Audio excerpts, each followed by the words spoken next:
বন্ধুগণ নমস্কার। প্রথমে আপনাদের অনুরোধ করব আপনারা আমার চ্যানেলটি সাবস্ক্রাইব করবেন। আজকে স্পেনের গল্প বলবো। ইউরোপিয়ান একটা দেশ স্পেন। তো ইন্ডাস্ট্রিয়াল রেভলিউশন যখন ইউরোপে হয়েছিল, তারপর যেমন ফ্রান্স, জার্মানি, ইংল্যান্ড সব দেশই অন্যান্য বিভিন্ন দেশে, আফ্রিকা, এশিয়ার বিভিন্ন দেশে কব্জা করেছিল, করে সেই দেশগুলোকে লুট করেছে। তাতে স্পেনও কিন্তু কোনো অংশ কম যায় না। স্পেনও এই সাউথ এশিয়ার যে বিভিন্ন দেশ, ছোটো ছোটো দেশগুলোকে নিজেদের কব্জে এনেছিল এবং তাদেরকে ব্যাপকভাবে শোষণ করেছে। এখন স্পেনে এই সারা বছর 2025 সারা বছর ধরে একটা ভয়ানক অশান্তি কিন্তু স্পেনে চলছে। তার কারণ হচ্ছে স্পেনের জনগণ ভীষণভাবেই অসন্তুষ্ট যে বর্তমান যে সোশ্যালিস্ট বা বলা যায় ফার লেফট যে পিএম আছে, সেই ফার লেফট পিএমের বিরুদ্ধে। দেখা গেছে বছরের প্রথম থেকেই, জানুয়ারি মাস থেকেই একটা লার্জ স্কেল প্রোটেস্ট হয়েছে স্পেনে, এবং সেখানে যুবকরা বিশেষত সেই প্রোটেস্টে অংশগ্রহণ করেছিল। এবং তারা ওই যে স্পেনের প্রধানমন্ত্রী, তার হচ্ছে যে অবসান চেয়েছিল। They want the tyranny to end, অর্থাৎ তার যে একাধিপত্য, সে একাধিপত্য যাতে খতম হয়। এবং এরপর দেখা গেলো এটা সারা বছর ধরে চলতে শুরু করলো। হাজার হাজার জনগণ স্পেনের রাস্তায় যে হাজির হয়ে প্রধানমন্ত্রীর পদত্যাগ দাবি করলো। প্রধানমন্ত্রী, স্পেনের রাজধানী হচ্ছে মাদ্রিদ, এবং মাদ্রিদে হচ্ছে যে প্রধানমন্ত্রী হচ্ছে পেড্রো সানচেজ। এই যে পেড্রো সানচেজ, তাকে এখন বলা হচ্ছে যে তিনি হচ্ছে যে একজন যাকে বলে ডিকটেটার। কোনো জনগণের কোনো বিষয়ে তিনি ধ্যান দেননি এবং তিনি হচ্ছেন ডিকটেটার। কিন্তু স্পেনের হেড হিসাবে বলা হয় তিনি হচ্ছেন রাজা। সেই রাজা হচ্ছেন king Philip king Philip six. তো কিং ফিলিপ সিক্স তিনিও কিন্তু এই ব্যাপারে খুব একটা কোনো কোনো গুরুত্ব দিয়ে দেখছেন না। এখন এই যে স্পেনে অশান্তিটা, এই অশান্তিটা দিন যত যাচ্ছে, সেই দিন যত যাচ্ছে তাতে কিন্তু ভীষণভাবে স্পেনে অশান্তিটা ছড়িয়ে পড়েছে। এখন দেখা যাচ্ছে যে স্পেনের বেশ কিছু নিউজ পেপার, তারা হচ্ছে যে বরং এখন, বা কিছু কিছু নিউজ পোর্টাল, তারা এখন স্পেনের যে রাজা, তার বিরুদ্ধে ভয়ানকভাবে হচ্ছে বিষোদ্গার করছে। অর্থাৎ বিষোদ্গার ইন দ্য সেন্স যে তারা প্রতিবাদ জানাচ্ছে। এবং সেরকমই একটা এক্স হ্যান্ডেল একটা পোস্ট পড়লাম, সেটা হাজডে অর্গানাইজেশন .org। তো এরা যে একটা নিউজ এজেন্সি বলা যায়, এইচও, এরা একটা বড় পোস্ট করছে। এবং শুধু তাই নয়, তারা এটা এলন মাস্ককে ত্যাগ করেছে। কারণ এলন মাস্ক যে আমেরিকার যে ব্যবসাদার, টুইটারের যে যিনি মালিক, সেই এলন মাস্ক এখন ইউরোপেরও বিভিন্ন ইস্যু নিয়ে তিনি মাঝে মাঝেই সোচ্চার হচ্ছেন। যেমন কিছুদিন আগে তিনি ইংল্যান্ডের বিষয় নিয়ে সোচ্চার ছিলেন। এখন তাকে এই যে অর্গানাইজেশন এইচও, এইচডে ওআরজি অর্গানাইজেশন .org, এর একটা পোস্ট করে এলন মাস্ককে রিকোয়েস্ট করছে, Spain is being held hostage by its president. অর্থাৎ সেখানকার যে প্রধান বলা যায় প্রেসিডেন্ট, তাই তিনি প্রধানমন্ত্রী, তিনিই প্রেসিডেন্ট, সে হচ্ছে কি যে হোস্টেজ করে গেছে সারা দেশটাকে। তারপর দেখা যে our country is experiencing an institutional meltdown of historic proportions driven by a government drowning in corruption scandals. যে আমাদের দেশের যে সরকার, সেই সরকার ভীষণভাবে করাপশনের সঙ্গে যুক্ত হয়েছে। The president's inner circle is collapsing, his brother awaits trial, his wife is facing 5 serious criminal charges, his attorney general has been convicted and forced to resign, his number 2 is in prison, his number 2's aside is also in prison, and the successor of that number 2 just walked out of provincial custody under indictment.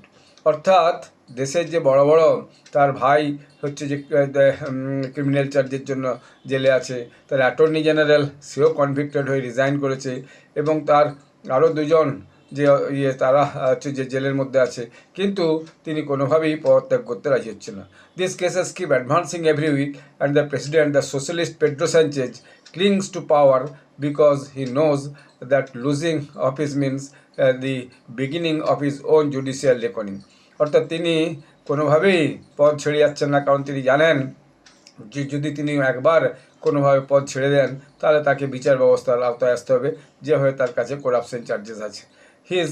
He survives only through the support of separatist parties whose stated goal is to break Spain apart trading their votes for an amnesty law designed to absolve convicted criminals and fugitive leaders who attacked our constitutional orders. অর্থাৎ তিনি চাইছেন যেভাবে হোক ওই যে তার separatist party যারা আছে সেগুলো সমর্থনে আছেন, তারা চাইছে স্পেনটাকে তারা ভাগ করে দিক।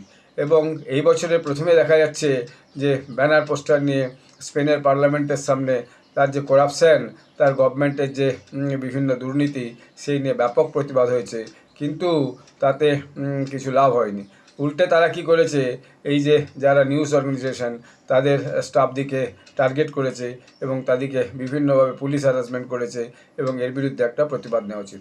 Meanwhile EU leadership looks away as Spain institutions are eroded from within. Ursula von der Leyen and his colleagues' silence has become complicity. The world must know what is happening in Spain, a nation held hostage by a political elite desperate to shield itself from justice. অর্থাৎ European ইউনিয়নও স্পেনে যে সমস্ত ঘটনা ঘটছে তাতে চোখ বুজে বসে আছে। স্পেন যে দিনের পর দিন অধঃপতনের দিকে যাচ্ছে তাতেও কিন্তু তাদের কোনো ভ্রুক্ষেপ নেই।